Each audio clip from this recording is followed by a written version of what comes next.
And when you see someone who's acting out on the street, who's having a mental health crisis, I watched a guy who was having a mental health crisis walking down the middle of Julian, which is the street that we're on. And there was a police car behind him on their speaker saying, get out of the road, while this person is walking down the street screaming and yelling. You know, and I'm thinking to myself, well, that's helpful. That's a good de-escalation technique. Like that person's behavior went from not good to like really, really crazy, you know, because they're being yelled at on a speaker in the middle of the street. Behind the headlines and beyond the statistics lie the real stories of Northern California. Welcome to Voices of the Community, where we explore the challenges, celebrate the triumphs, and amplify the voices often unheard. From April 2020 to January 2023, we produced a 105-episode series spotlighting the challenges and resilience of nonprofits during the COVID-19 pandemic. In that time, we saw what was possible. State and local governments provided temporary housing for unhoused neighbors amid a global health crisis. Now, with the Supreme Court ruling allowing cities to ban public sleeping and San Francisco facing a $790 million budget deficit, we stand at a critical crossroads. In this live show, we reconnect with 5 dedicated organizations from our COVID-19 special series to see where they are today and explore the solutions they envision for supporting our unhoused neighbors. Join us for this powerful conversation as these leaders share insights, solutions, and the support they need. We invite you to consider how each of us can contribute to a city, state, and nation where everyone has a place to call home. George Koster from Voices of the Community. Welcome to our Finding Home show here at Intersection for the Arts on April 15th, 2024. All right, so I'm going to start with asking each of our panelists to introduce themselves, talk a little bit about why they work in the space they're working, and more about their organizations, what their organizations do, how their organizations support our unhoused community members. So I'm going to first turn to Mary. Great. My name is Mary Carl. I'm the executive director for Miracle Messages. For about the past 20 years, I've been working at the intersection of homelessness and health, going from overseeing a homeless program in Alameda County to leading efforts around the intersection and doing sector change work around health, public health, and community health and homelessness. And I was really drawn to Miracle Messages because of the work that it's doing that really looks at the whole person, and that the organization was really built from the community identifying what they needed, and the organization was able to build that service around that. And so our organization has been in work, it started here in San Francisco and has been existing for the last 10 years. And we're looking at reestablishing and restoring relationships for our unhoused community members. And we do that through 3 main programs. We support individuals in reuniting with their family and their loved ones, both individuals who are reuniting with their loved ones who are experiencing homelessness, and then also those family members who've lost their loved ones to homelessness. And we support people across the country doing that. We also do this through a vast network of volunteers who are key to our organization. The next thing that we do within our organization is not everybody is ready to reunite with their family and loved ones. And so we support individuals in establishing what we call like a digital pen pal, a miracle friend. And so we have housed community members across the country who are able to become like a digital pen pal with our unhoused community members and are able to establish a relationship that exists through phone calls, text messaging, and if the stars align, they're able to meet each other in person. And then the third part of our organization is focused on providing basic income to individuals to provide them with the space and the opportunity to be able to establish those relationships. We've been piloting this now for the past 3 years with a small basic income pilot that initially started with 12 individuals here in the Bay Area. And from that, we were just finalizing a randomized control trial with University of Southern California. Yeah. And we'll be sharing the results of that in January.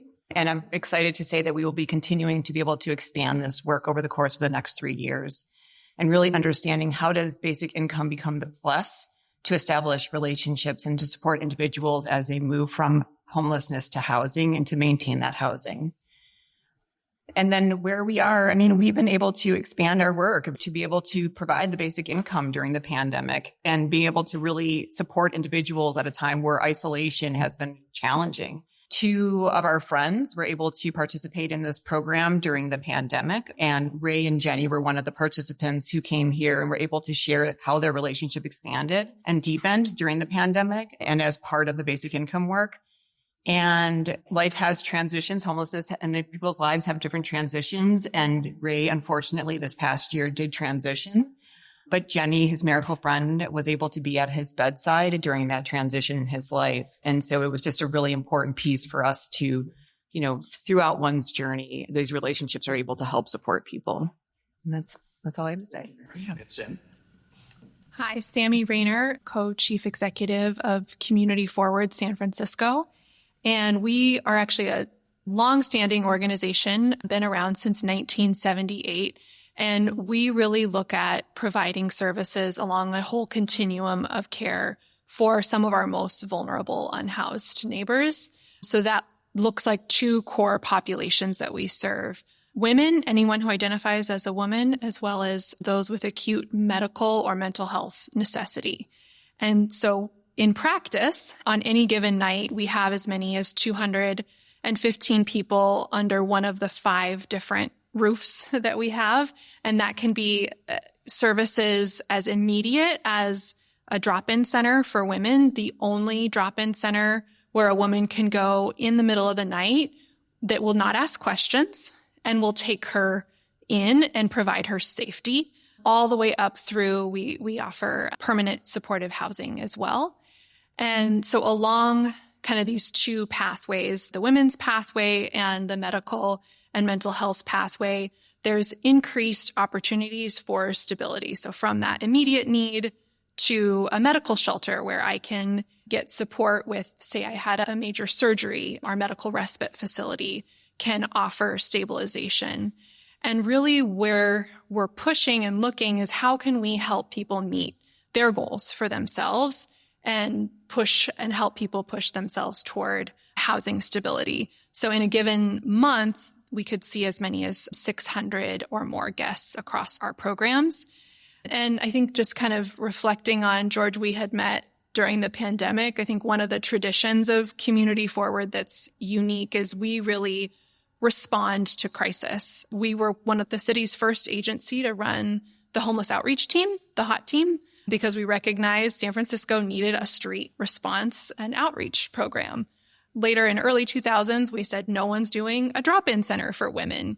We need to make that happen. So that's been a rich part of our history is innovating. And as we look forward, now we're really looking at how do we continue to thread services together for the core populations we serve. So I'll talk more about really specifically about the experience for women who are unhoused. And our work is really looking at how we uniquely make space and make safety available to women and help women move through both co-ed and gender-specific spaces so that women can have opportunity and access to housing. And Sammie, could you share a little bit about your background? Sammie was on our show in 2014 when she launched Hand Up. So she's been a multiple-time guest along with Meghan as well. So share a little bit about your background because you just skipped right over that. I'm going to into yes. So I've been an entrepreneur for more than a decade, and we met when I had launched Hand Up. So that's a social impact startup, a fundraising platform where people experiencing homelessness can fundraise for basic needs. So we helped thousands of San Franciscans meet every need from help with security deposit, dentures, medical needs that fell through the cracks. So I have a big passion for looking at hard problems and coming up with solutions. And so this has been fun to kind of come into an older organization and bring some of that spirit of entrepreneurship, innovation, and look at how can we rethink some of these longstanding programs for the city. Thank you. And Erica?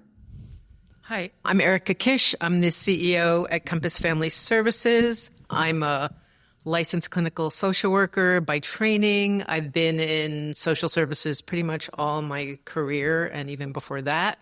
I was hiding this from my board because I didn't want any fanfare, but I just celebrated my 30-year anniversary at Compass last Friday. So People ask me if I was the founder, but Compass was actually founded in 1914 as Travelers Aid San Francisco. So I'm old, but I'm not that old.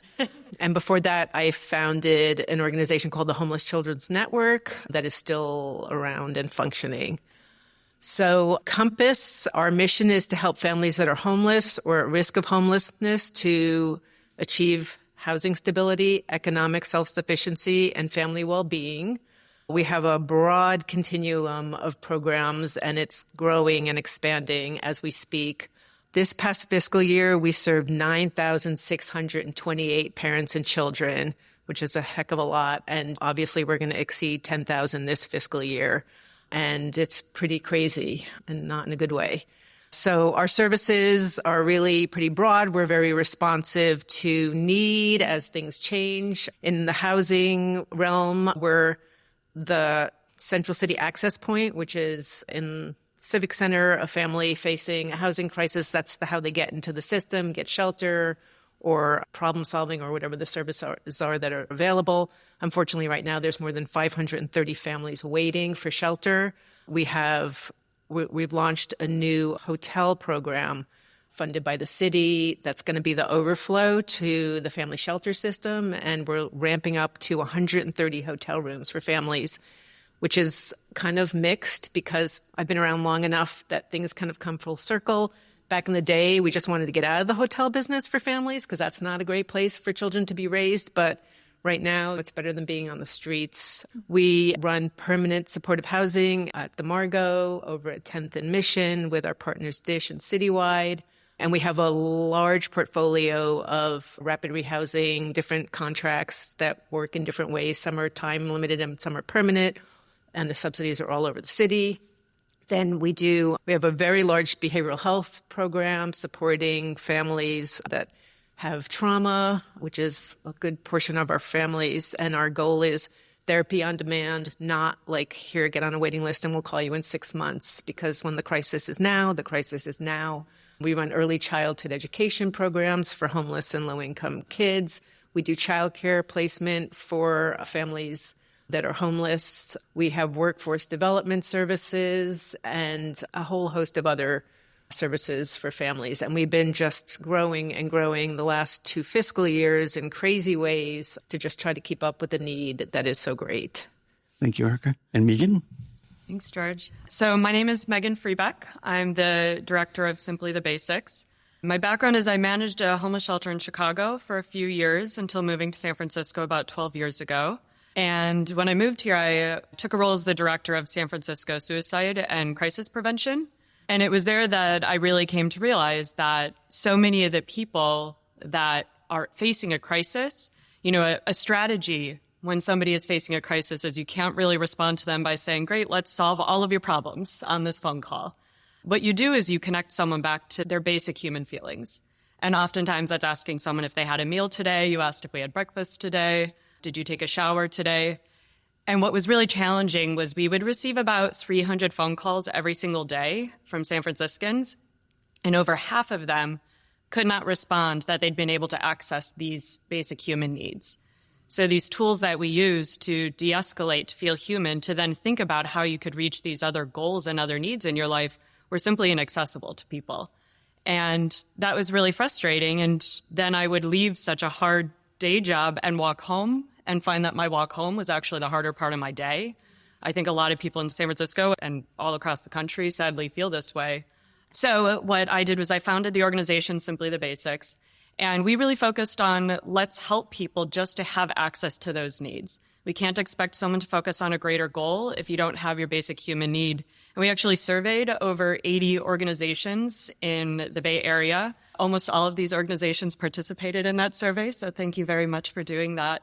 And what we learned was that a lot of these organizations that serve our neighbors experiencing homelessness in the low-income community, this staff did not have the time or capacity to get the proper products. So the shampoo that I use is going to be different than the shampoo that someone else might use. The skincare that I need is different than what someone else might need. So we can't expect to receive in in-kind donations everything that the people we serve, the diversity that people we serve needs. So that's how Simply the Basics really began to understand that we not only have to make these basic needs, predominantly hygiene needs, because there are social service programs that provide things like food, but none that provide hygiene at this time. We need to make them accessible and we need to make it equitable. And we need to make sure that it's new and it's clean and it's diverse and there's choice in what people are getting so that they can focus on what their greater goals are.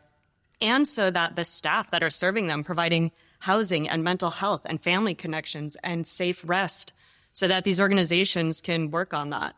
So Simply the Basics is, in short, we think of ourselves like a hygiene bank. However, we are the largest nationally reaching hygiene service. We have partners in over 200 cities. We served our 3 millionth product this year. We have provided to, as a partner, every organization here at this table, which is really wonderful.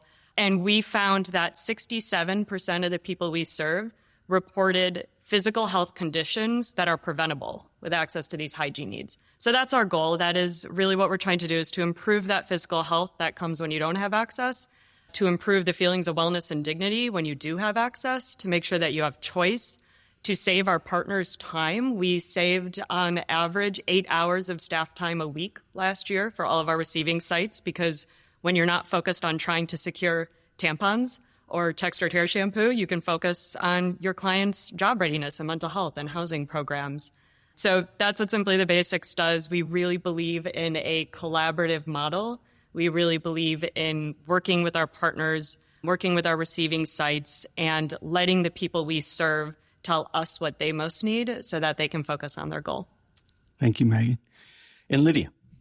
My name is Lydia Bransten. I'm the executive director of the Gubbio project, and I'm incredibly honored to be sitting at the table with these amazing women who have really led the charge. I ride all of your coattails. Our organization is small, hyper-local. We are in a church called St. John's in the Mission.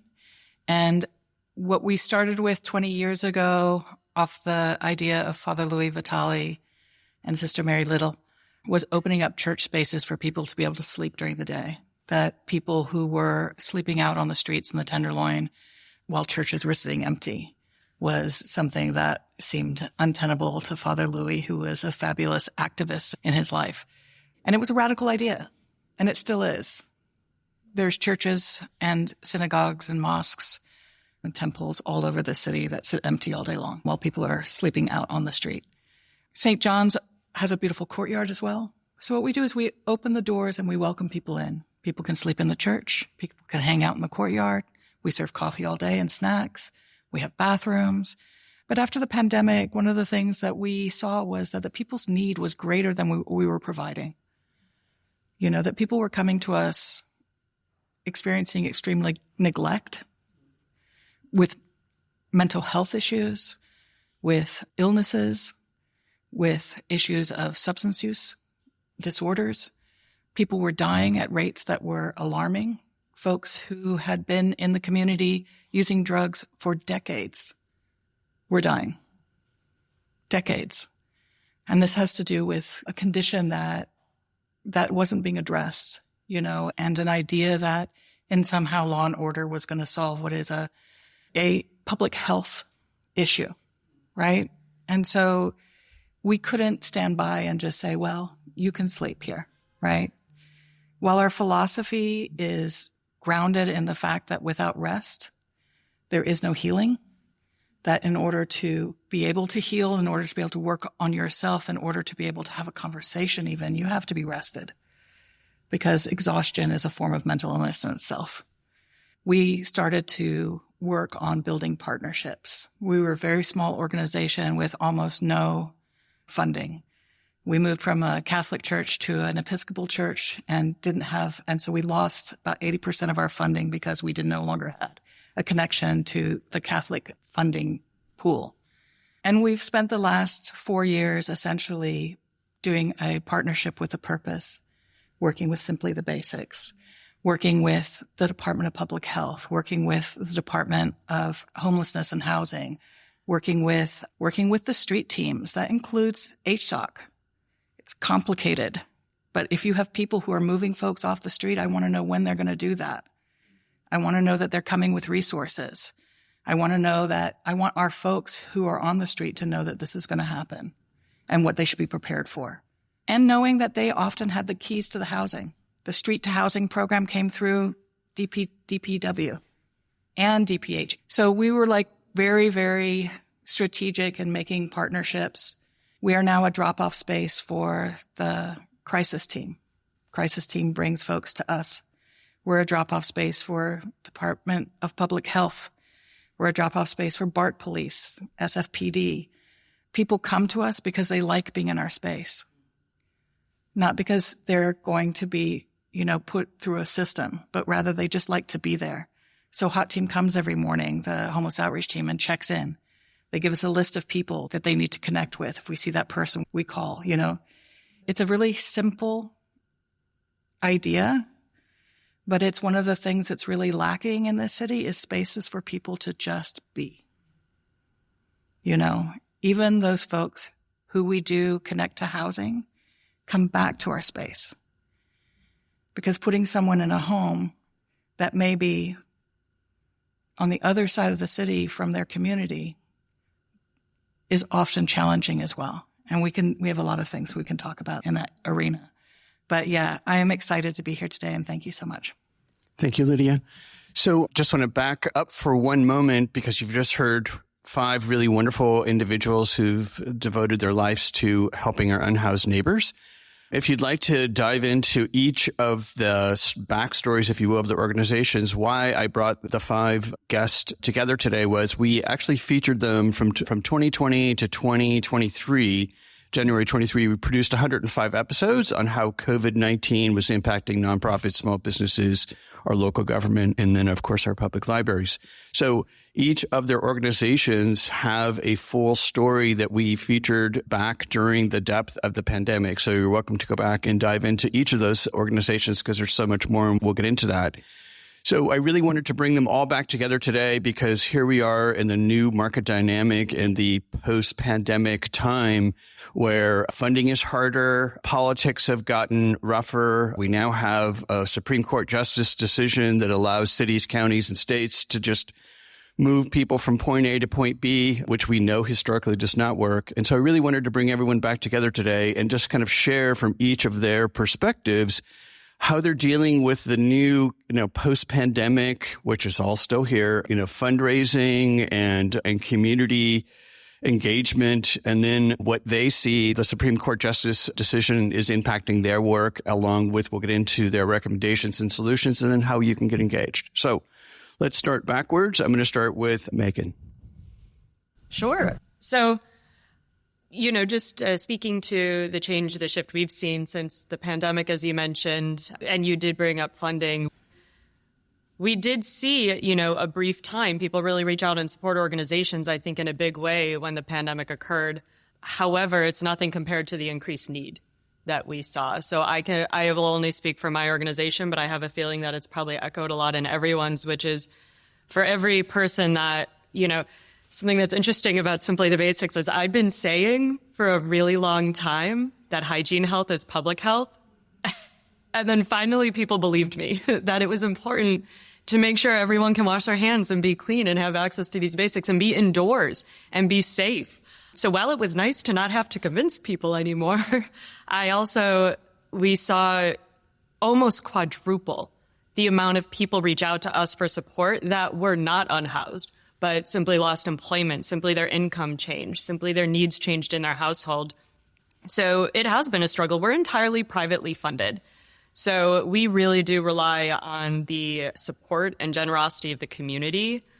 I think that often when we think about someone in need, it's pretty easy to remember, housing and food are crucial things because we have all felt hunger, right? Like we can feel that in our stomach, but it's not as easy for somebody who's never been without a home or never been without a shower to understand what it feels like to not be able to go into a home when you need it to feel safe. San Francisco just experienced a heat wave. And boy, did I feel gratitude in my heart and in my body that after being outside all day, I had a place I could go home and be indoors and cool and shower and comfortable and safe in. And a lot of the people that we serve don't. So yeah, I would just say that the need has increased tremendously. And the pandemic funds have slowed, but the needs have not. And the people who were hit hard during the pandemic, they continue to be hit hard. I will also say that, housing is the priority. And so the more that we can really focus on that is significant. I told my board not to listen, so I'm okay saying that. But that is what we've been needing to see for years. Yeah. Well, in our first interview with you in the pre-pandemic times, in the Wayback Machine, when you were the ED at, basically Connect, Homelessness Connect, you shared with me, and I used it actually as part of our show, that housing is healthcare. And I thought that was just such, everyone in the panel, of course, is nodding, but I thought it's so much the theme of where we are, and we've decided, sadly, as a country, that it's okay that we have 180,000 plus people in California, 8 to 10,000 people in San Francisco, depending on whose numbers you believe. Yeah, it's absurd. We're still having to convince people of that. But Yep. Yeah, absolutely.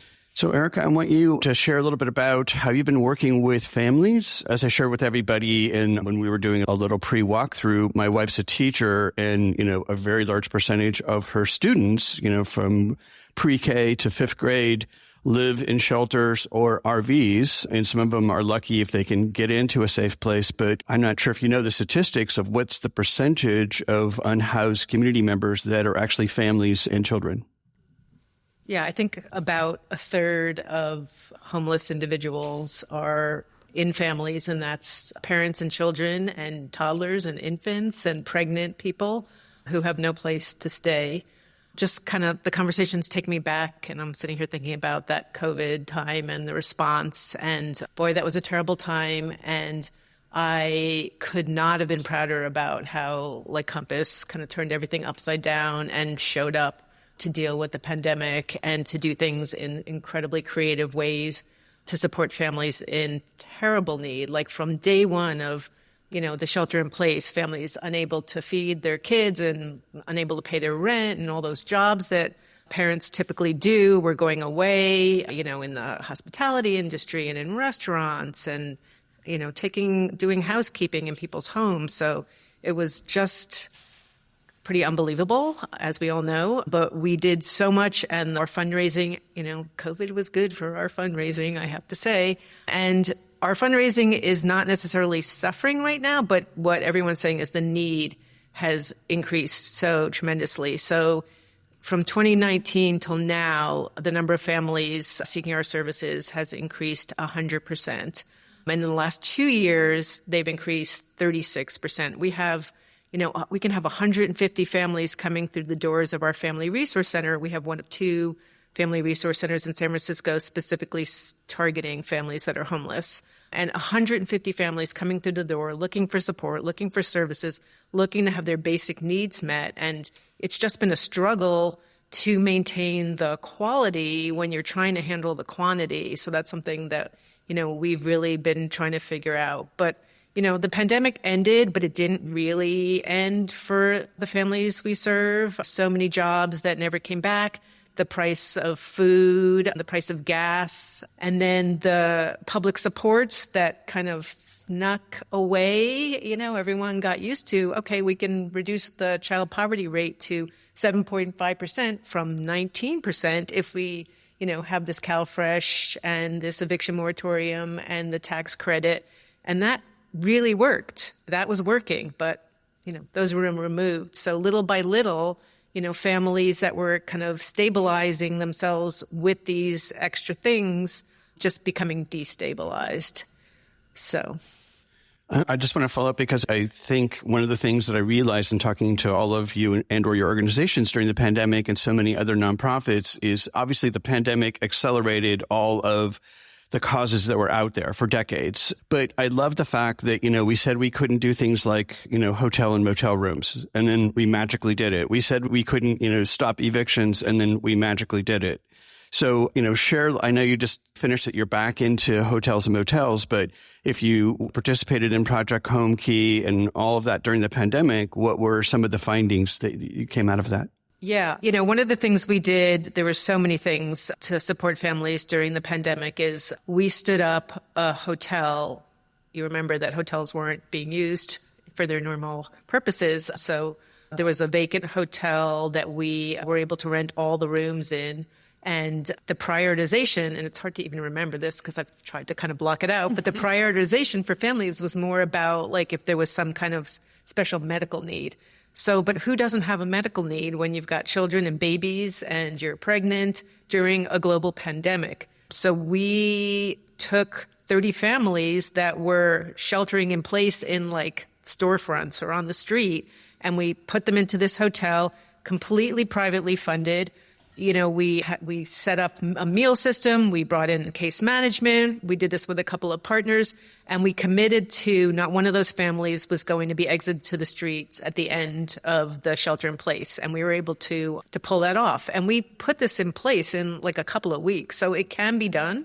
It totally can be done. And, you know, what's happening right now with this kind of reversion to using hotels as part of the shelter system, again, it's better than being on the street, certainly, but, you know, the idea of children being raised in hotel rooms where they don't have a kitchen, where they don't have, you know, their own space, it's not fantastic. And obviously, housing is the most important thing, permanent housing for every family, and that's where we need to go.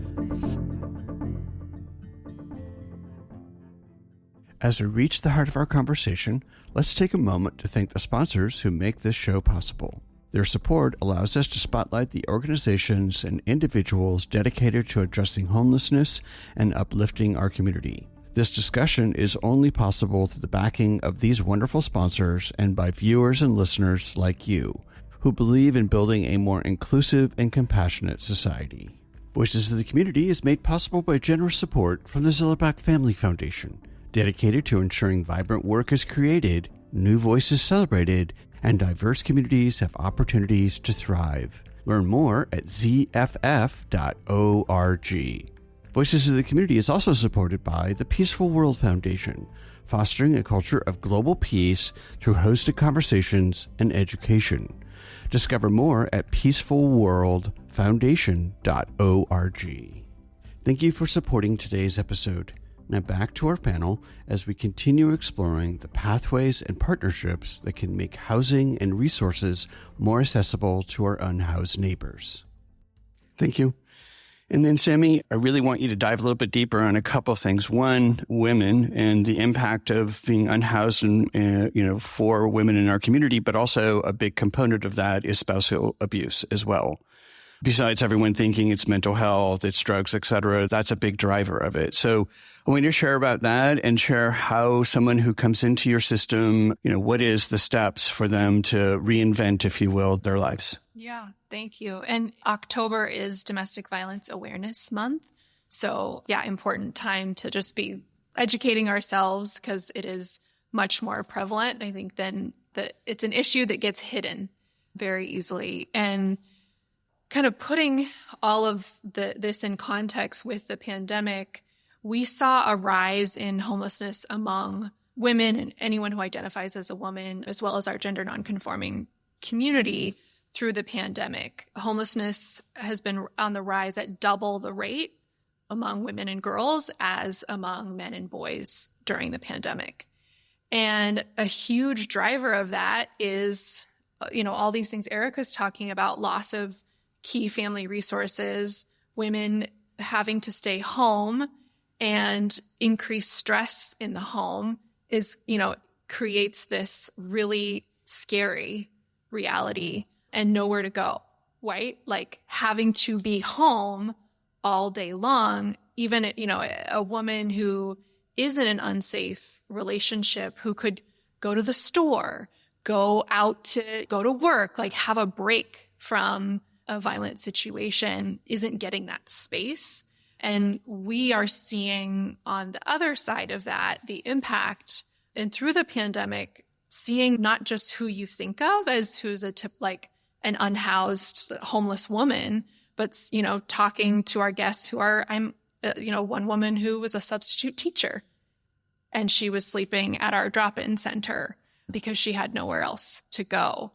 So I think understanding that, about a third, 38% of the homeless population in San Francisco, that's over 3,000 women, are on our streets every single night.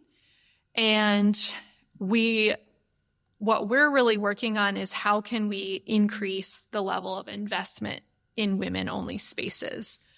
We always are doing, street outreach surveys. One of the surveys we did, we talked to 106 women in our community and asked, where do you feel safe? The number one answer from women who are, actively homeless living on the street, the number one answer was nowhere.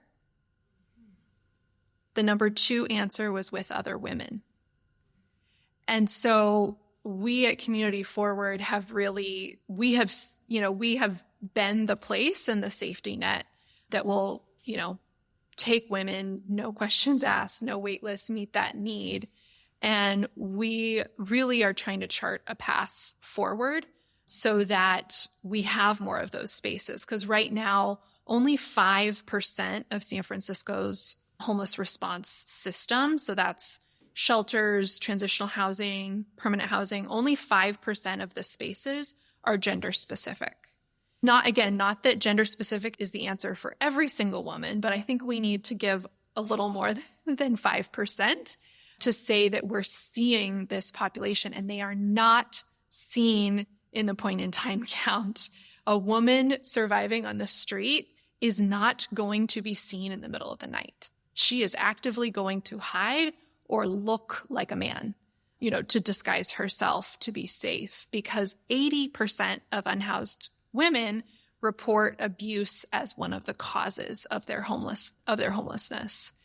So I think, just to kind of wrap it all up, for us, it's about having, again, our drop-in space is that immediate safety. One example, a client who was recently in our care, I'll call her Darlene. A lot of the women we work with are so traumatized, they're nonverbal when they first come in.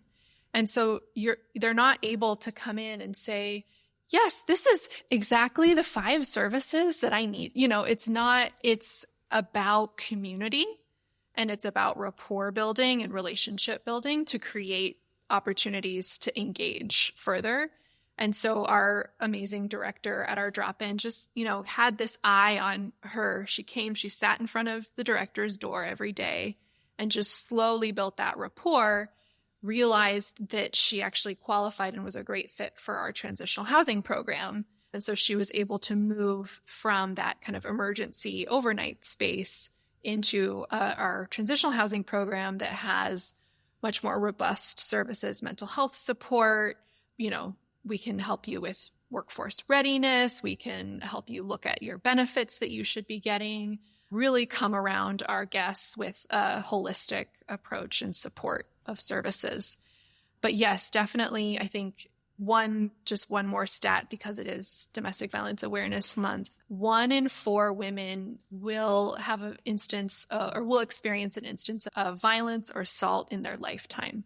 So that means of the women on this stage, 2 or 3, 1 or 2 of us, could have had that experience. And it is so important, no matter whether you're focused on women like we are, or especially in co-ed response to homelessness, to just see what a woman might be holding in her experience. Thank you, Sammie. Mary, I'm going to turn to you. And for folks, Mary had mentioned Ray, and Ray was actually, Kevin Adler, who's the founder of Miracle Money, and then, his first Miracle Messages, has been on the show 3 times. And we featured Ray during the pandemic. I think it was 2021, actually. And it's a really wonderful story about Ray and his daughter and his volunteer, Jen, who worked with him, et cetera. So, one of the things that I love about, what Miracle Message has been doing, which I was first introduced to Kevin by Meghan, because I was thinking about, how can we give folks money? Because I loved, hand up. Was just the fact that, you're one of the solutions of bringing families back together, but also, for folks in the audience, we did a documentary series on Stockton, and Michael Tubbs was mayor at the time, did the first, exactly, go Michael Tubbs, did the first with Chris, who is the co-founder of Facebook. What a counterbalance to Mark Zuckerberg, who had a foundation work with Michael Tubbs to do the first UBI, Universal Basic Income, in Stockton to give people money each month to show that they weren't going to go buy drugs, big TV, et cetera. They actually paid their utilities, fixed their car, et cetera, took care of healthcare. But share with us, some of the solutions that you've seen, and then I'll turn to Lydia, and then we'll get into the solutions part of it. Yeah. So, I think some of the solutions that we've been seeing, I think we talked about the reunion services that we're providing in supporting individuals and reconnecting with their families. Let me back up, actually. Let me start with, so we think there's two parts of our mission. One is that nobody has to experience homelessness alone. And the other part is that nobody has to feel hopeless around the issue of homelessness. And so our organization has just a couple of incredible full-time employees, but we are really built off of the support of an incredible network of volunteers. And so I think that is a way of really engaging individuals who are, our housed community and being part of the solution, and also being a part of challenging one's perceptions around what is homelessness, why do people experience homelessness, and why the challenges of people moving out of homelessness and then maintaining their life outside of homelessness. And so I think that that's one important piece of what we're doing. We do that through the reunion work. So really connecting people to their loved ones. And I think that is incredibly important right now as we are seeing things, from the grants passed. There's a lot of efforts across the country, both here in San Francisco, California, and, we have one of our colleagues in Florida that's also trying to support county and city and county governments, really trying to reconnect people with their loved ones. And we're really trying to think about how do we utilize our experience and really doing this in a person-centered way so that we're making sure that the individual who's experiencing homelessness interests are at first and foremost. And so one of the things that we do is we provide people with a two-way bus ticket so that when they reunify with their family that they haven't seen in 10, 15 years, they don't have to necessarily move in permanently. They can come back home. And then they can both come back to here in San Francisco and reassess and decide what other services, or are they really ready to make that transition back into their home? Because our goal is not just we really want them to reconnect, but not to do so in a way that then results in that family not being set up for success in the long run. Then we also look at the relational supports that we provide around engaging our housed community and our unhoused community neighbors and getting to know each other through these miracle friends, which brought those relationships like Ray and Jenny. We have other individuals who are, who've been friends now for 4+ years, where these are we have our natural support system that gets established. And so you have your case managers who are there wrapping around individuals, and you have your housing case managers and your medical social workers.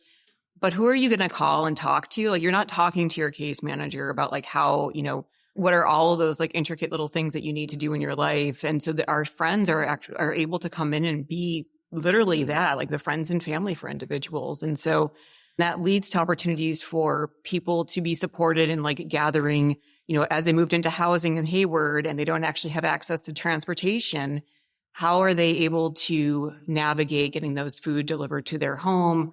How are they able to navigate those challenging relationships that they have with their landlord at really odd times of the day? And so these friendships are able to help support people through that journey. And then again, the basic income. I think we are really trying to look at how does money help support people? And it really has to be the plus. As you're starting to see a lot of research is coming out right now that was really thinking that basic income was going to be the silver bullet. And you don't need all these other social service supports, but it is basic income is in addition to all the other services. And that allows for an individual to have a little bit more breathing room while they're navigating some challenges. And so I think we're able to really lean into and help identify the benefit of that. We've been able to start to show the results of that, and we're going to be able to continue to show that moving forward and think about how this basic income becomes part of the solution. So those are just a few examples. So over the years since Kevin launched, and maybe Meghan remembers how many years ago it was, but how many folks has messages brought family members back together that have actually stayed kind of together and worked? Yes, we've supported 1,000 reunifications since we started for the past 10 years. And our goal is to make that the next 10 years to be able to support 10,000 families. So we're looking at trying to expand that. Nice. And then how many folks like Ray, who was so proud to actually have a place to live that he could call his own. And so the whole idea of money completely changed his relationship. He shared about going to his daughter's college graduation, et cetera. So, how many folks' lives have you changed through direct income?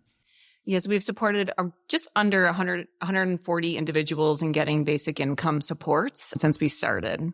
Yeah. And then of those, how many of them have some form of semi-permanent or housing? Yeah. So individuals were twice as likely to move to nights spent unsheltered because of the basic income. But that's not we don't have the exact number of like how many people actually moved into housing. The initial pilot, which was 12 individuals, 65% of them were able to move into permanent housing. So so we're still finalizing what that looks like for the current RCT. So, well, the hardest part of the entire equation is there's just not enough places for people to move into. Well, and it's also math too. Right. So, we provided, we provide $750 to individuals for 12 months. In California, that's not, so it's around like, what are those other services that are being provided? Now, when we did the initial pilot where there was the 12 individuals and they had 65% of them, that was also during the relief funds that were coming in during the COVID and during the pandemic. And so things looked a lot different than they do right now. So. Yep. Yeah. Yes, all that money was really wonderful. And now we don't need to do the tax credit or, CalFresh. Yeah. It's all going to happen. Yeah. I'm going to come to you, Lydia, because when I dropped off the sleeping cots and we first met at the church again, you were just talking, at that point, you guys were kind of working on a relationship with the city that would allow you to kind of scale up some of your wraparound services that you talked about. So how is that going? It's going really well. We have secured a contract with the Department of Public Health to move our hours from 7 a.m. to 7 p.m., which is going to be really great. And also to be able to have resources in terms of more staff to be able to connect with our folks, including a wellness coordinator and folks who are working on substance use disorder specialists, having folks who are going to be able to go out into our direct community and encourage people to come and visit our site, see if they want to hang out. But I wanted to turn around for 1 second because we were talking about fundraising and charity. And I think one of the most important things that I learned over the pandemic, charity is good. Giving people funding for projects that improve people's lives is a really good thing. But what was different about the pandemic was you had federal money, the big bucks, the real money, right? Coming in where it's not like you're having to like pick and choose which foundation, the infrastructure of fundraising is in itself a huge burden on organizations. Small organizations like the Gubbio project, where I'm the fundraiser and sometimes the toilet cleaner. And, we are embedded in the community. I don't see myself as having an office, in another place. We are an organization that's embedded in a community that already exists, right? And so the greater need for the community has to do with like the fact that there's huge income inequality. The fact that we're having to rely on people who have made vast amount of money to be charitable in a direction that they find appealing, right, is in itself problematic. And so it's like, when are we as a society going to say that housing is a right, not a privilege? And it shouldn't be dispersed to us based on like whether or not we can show up to an appointment with our counselor, right? Because a lot of the folks cannot. The folks that we work with on a daily basis are people who are going to be cared for their entire lives. They have been to treatment. They have been to jail. They have been to social workers. They have been to counselors, right? And still they are unstable. Society, where do we as a society have a place for these people? We talk about giving people dignity. In my learning, people have dignity, and that respect is our acknowledgement of that dignity.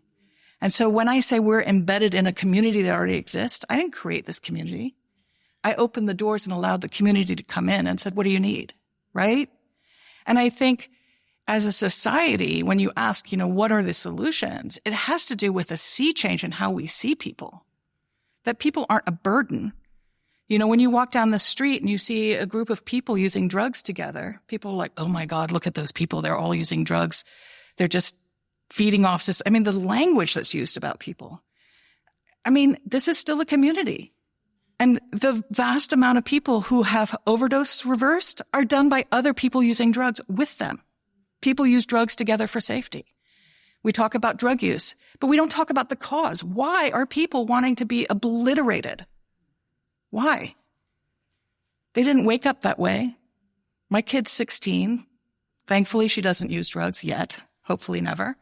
But, you know, her goal in life isn't to use drugs, be on the street.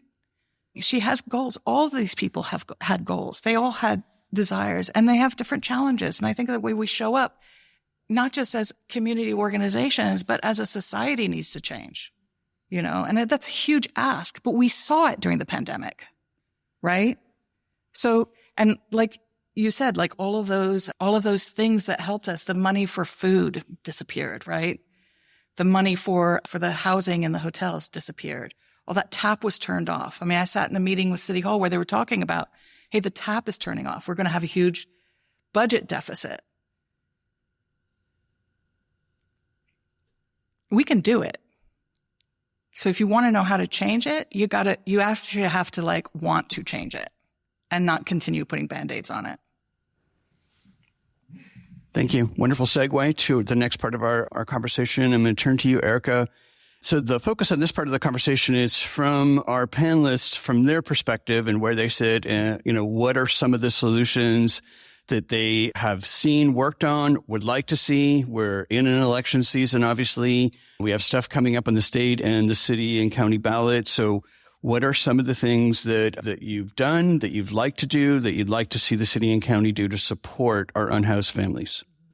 I'm glad you asked that because I wanted to follow up about universal basic income, which is one of the solutions that I think is showing so much promise. And so Compass is actually doing a research project, us and Hamilton Families, in partnership with Google, who's the funder, and NYU, who's the research partner. We are providing families that are 6 months from exiting their subsidy. So remember, I said that some of the rental subsidies are time limited. And we're providing them with $1,000 a month for a year. And we're trying to kind of see what impact that has on them at that vulnerable time when the subsidy is being taken away and they need to be able to pay their rent and keep self-sufficiency. And, you know, it's too early to tell in terms of the results. We expect they will be positive. There's a whole body of studies that have been done, and pretty much all of them show that people use the money for the right things, to take care of their business, to take care of their families, and that it does make a difference. And the supports that were put in place during the pandemic are actually the same thing, guaranteed income. And what do you know? They actually really made a difference. So a plug for guaranteed basic income as a solution because, you know, we need to be creative. We need to do different things because what we're doing isn't really working all that well.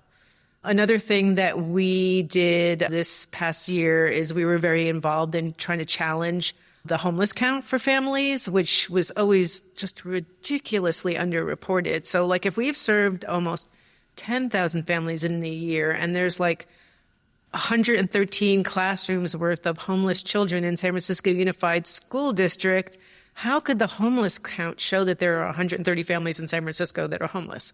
So, you know, really kind of pushed with partners, and the city agreed to partner with us.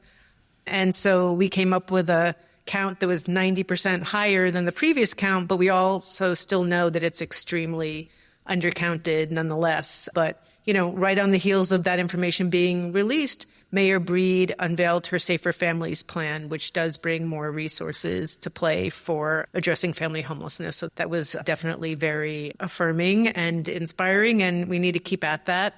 I mean, kind of more generally, I think just the notion that nobody wants homeless people, nobody wants homelessness, but nobody wants homeless people anywhere near them, and nobody wants housing for homeless people in their neighborhood. So everybody needs to be just challenging that because it's just impossible and ridiculous. I mean, it's the most basic of things, but you know, it's just impossible. What else? Again, we are just trying to grow some of our more specialized services, do things that are a little more creative and outside the box to serve more families. We just secured private funding that I'm really excited about because we have 13 programs that address family homelessness and target families that are homeless, but they're not all housing programs. So like if we have a family in our behavioral health services whose housing is unstable or who doesn't have housing but isn't in one of our housing programs, how are they going to move forward in terms of securing housing? So we were able to secure from a very generous donor funding to hire 3 dedicated housing locators who are going to be working with the families that aren't in our housing program specifically to get to secure housing and to kind of like, move along on the path towards housing. And that is really exciting. We're getting ready to hire those folks. We're doing more dedicated services for parenting TAY, so transitional age youth, 18 to 25, who have children but are at a different developmental stage than some of the other parents we serve. And, we've always known that. And so we have like a targeted case management program and supports for that population. Again, we got to be creative. We have to do things differently. It's such a crisis. We have to just pull out all the stops on solutions.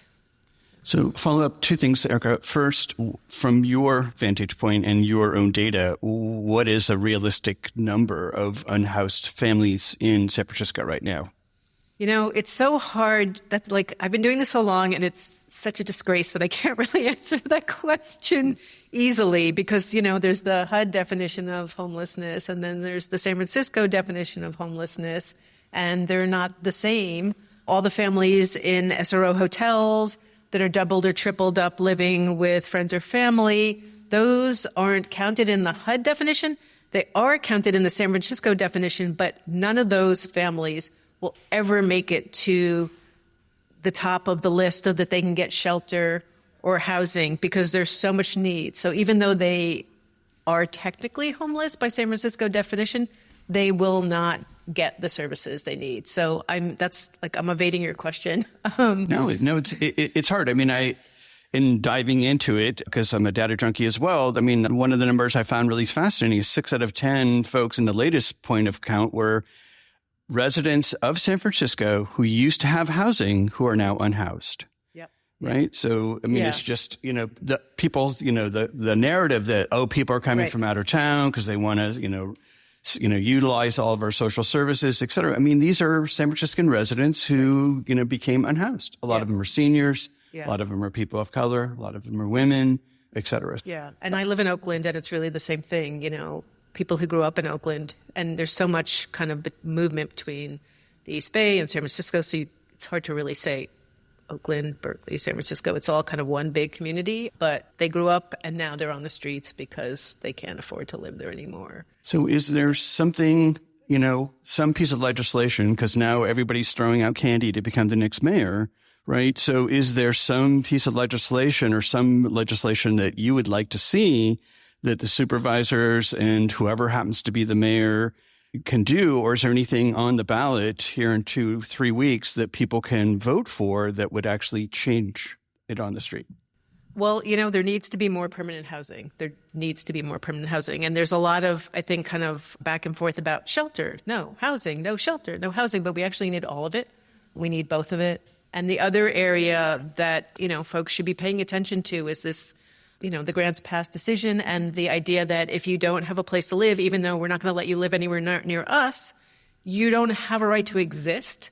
And 29% of the families that come to us needing shelter are sleeping in vehicles and living in vehicles. Yet there are 530 families counting, probably more since I got here, that are waiting for shelter. So what are we thinking? What are we thinking?